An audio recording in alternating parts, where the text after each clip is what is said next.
What's up? This is Nak3d Eli here in a train with Bravo. We got Elamite, Kyle, Warrior, Elam filming for us. Thanks so much, Kyle. So Bravo, how you doing? We're on train, man. It's going fast, Dan. Show them what's outside.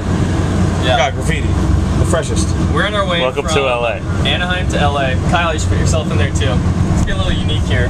Vloggers usually, you know, the camera may get no love. Here we go. So let's talk a little bit about Halo 4, what you've gotten to play, about your E3 experience and your Anaheim experience. So starting off, what'd you think of Halo 4, just overall general feeling? Let's see, overall feeling about Halo 4 was that, first and foremost, very enjoyable to play. After playing, I had a chance to play for around 2.5 hours at Microsoft's VIP event, so a huge shout out to 343 for sending us out there. So I had that extended time to play, and really I enjoyed every bit of it. It was very fun. It was very different though, very different from anything in Halo before. They've kind of rebuilt the game from the ground up, and after talking with the 343 guys at MLG Anaheim, you know, what they did was they pretty much broke down Halo and tried to recreate the Halo experience, obviously better than they did. Not they, but better than what's done with Reach. Right, so they've introduced new elements. What do you think in terms of a competitive standpoint? Do you see Halo 4 being picked up by MLG? Do you think that the Promethean vision, the sprint, with the new stopping power, I apologize for this. Yeah, hold on, let me just zoom in on this dude over here, right? What is he doing? I don't even know. He's freaking out.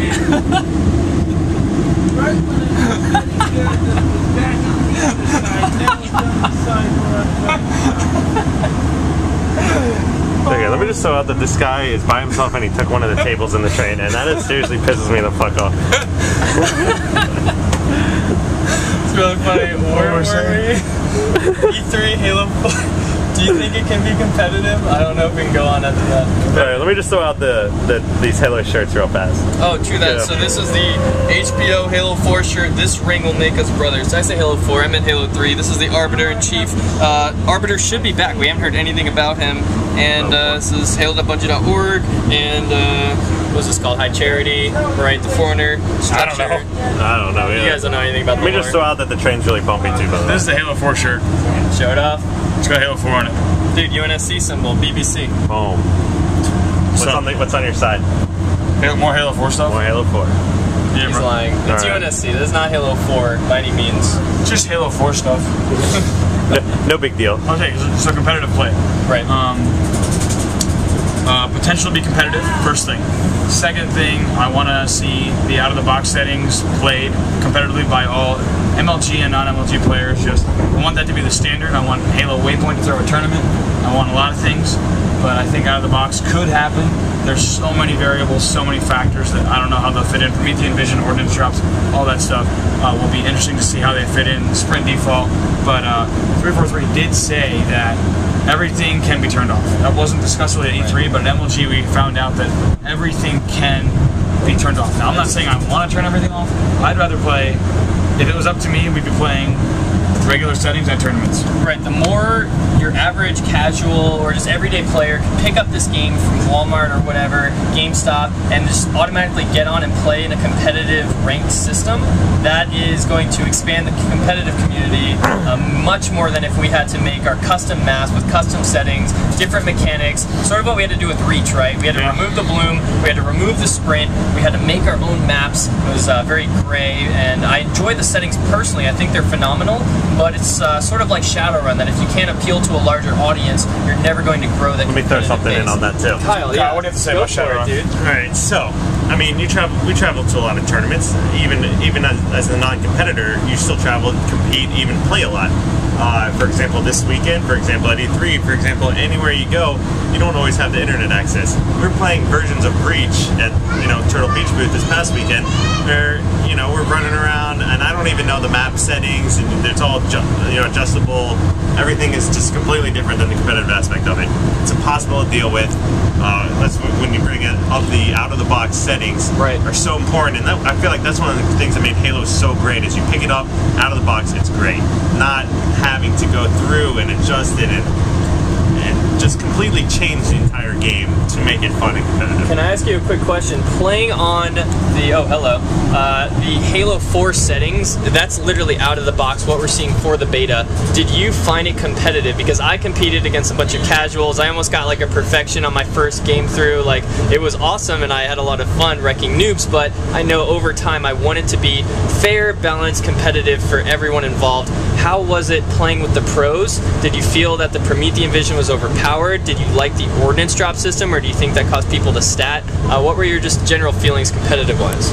So a big part of the beginning of the game was it was a pretty sight outside. A big part of the beginning of the game was, you know, we're running around trying to get a feel for the game, how it moves out, the jumping, the weapons. So sometimes, you know, obviously there's only a couple games that I felt like all 8 people were trying and actually trying to win. So with that being said, it was fairly competitive. Like the whole Promethean vision and these ordnance shops and whatnot made it really confusing, especially for the first time. Running around, and I'm totally losing my train of thought.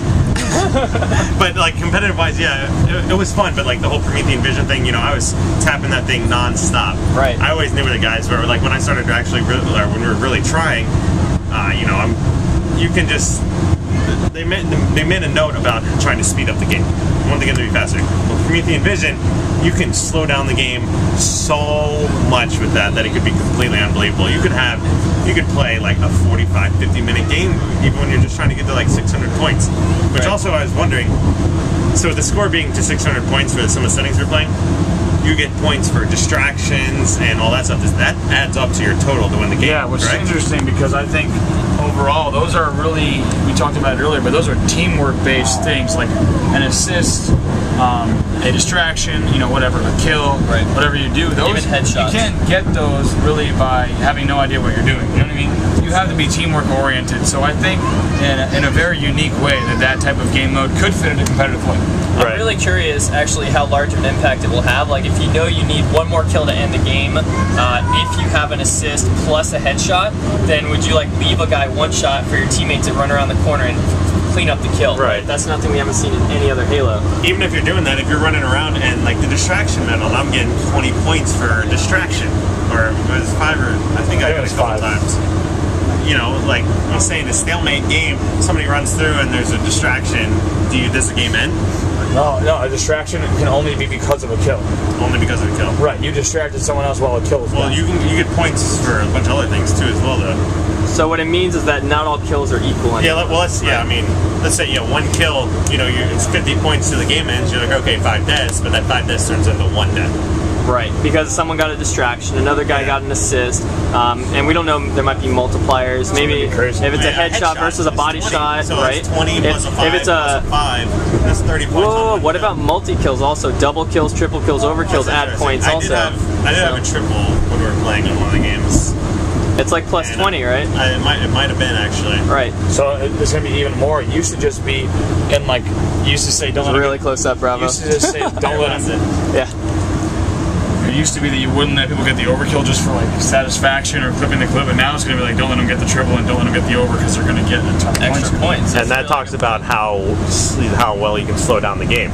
You know, you can just seriously, literally with Promethean Vision, you can avoid the other team the entire time. Yeah. Because there's also sprint as well. But still, right now, this is all speculation, right? Like, this is the beta build. And Promethean Vision could be very different coming out of the box. It could have a much more limited scope. It could have less, ammo. It could recharge slower. Yeah, and 343 said, even at MLG, after E3, they don't think good players are going to be using Promethean Vision.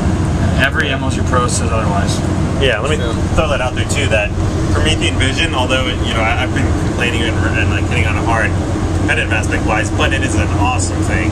Great for, really interesting for Halo. You can use a lot of things. The potential for the kind of clips, the kind of montage clips that you're going to be able to pull off in Halo 4 could be much higher than it was in Halo Reach or Halo 3. That's a good point. So, all right, let me ask Bravo about, we talked about Halo 4, just overall positive E3 experience, right? What about Anaheim? We come straight off of E3, enjoying Halo 4, and we come to Anaheim, MLG event with no Halo for the first time since Ever. Exactly. And so, what did you feel like? There was still a big Flex 4 free-for-all event, which was a lot of fun, right? That some of us participated in.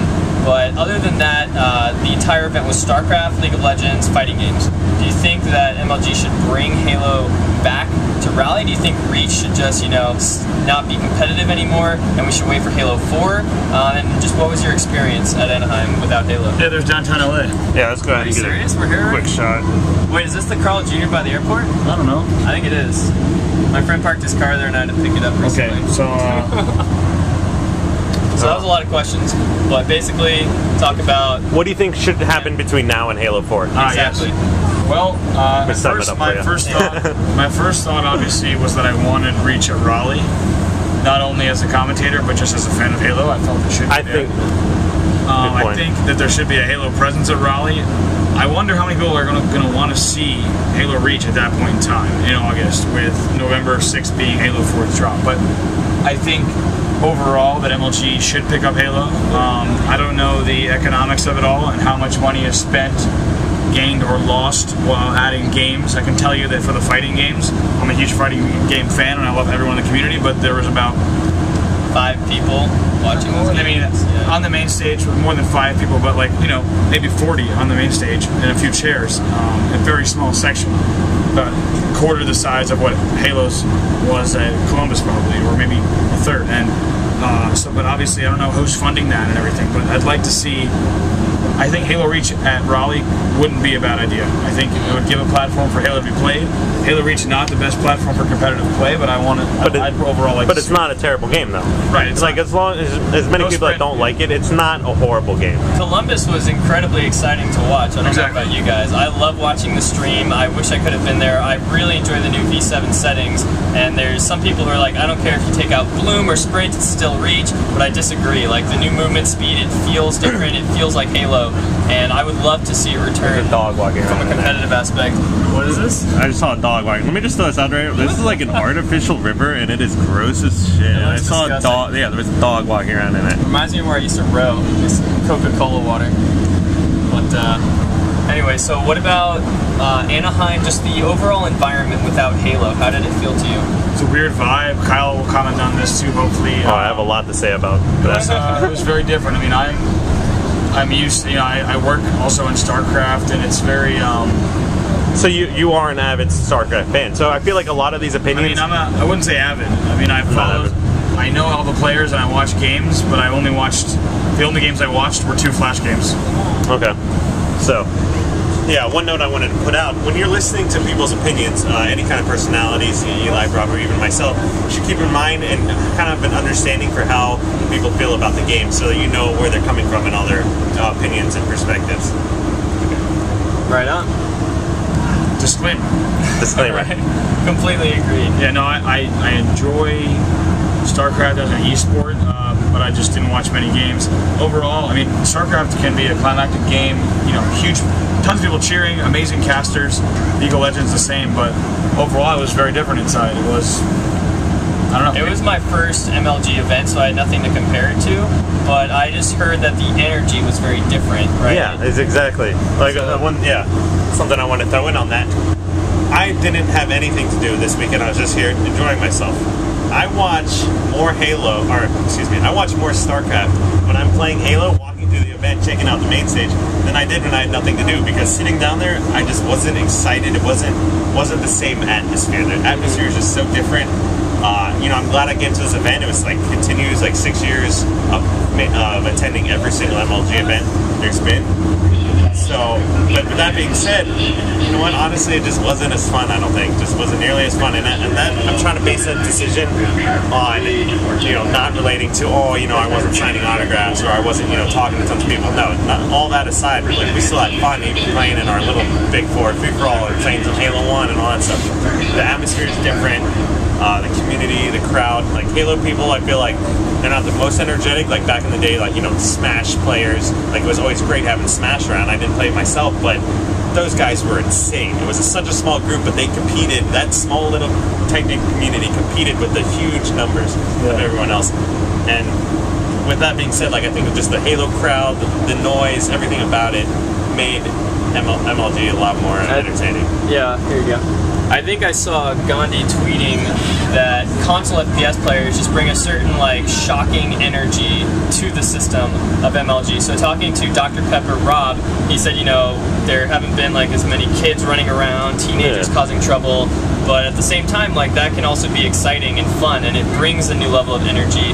And we don't want people to be rude. I mean, yeah. And also, the other thing is, in the venue, what you have is a large majority of people in that venue were StarCraft spectators, which there's nothing wrong with them, but you don't have, when you have Halo in the venue as well, you had 1,200 competitors. Exactly. And you know, Halo community is known for being an egotistical, you know, aggressive community of kids. There's a lot of attitude in the community. A lot of attitude, a lot of jerks, but there's also a lot of, you know, it's a lot of competitive spirit in the venue. So you can say good and bad things about both, but I think what we saw was more of a show and less of a competition.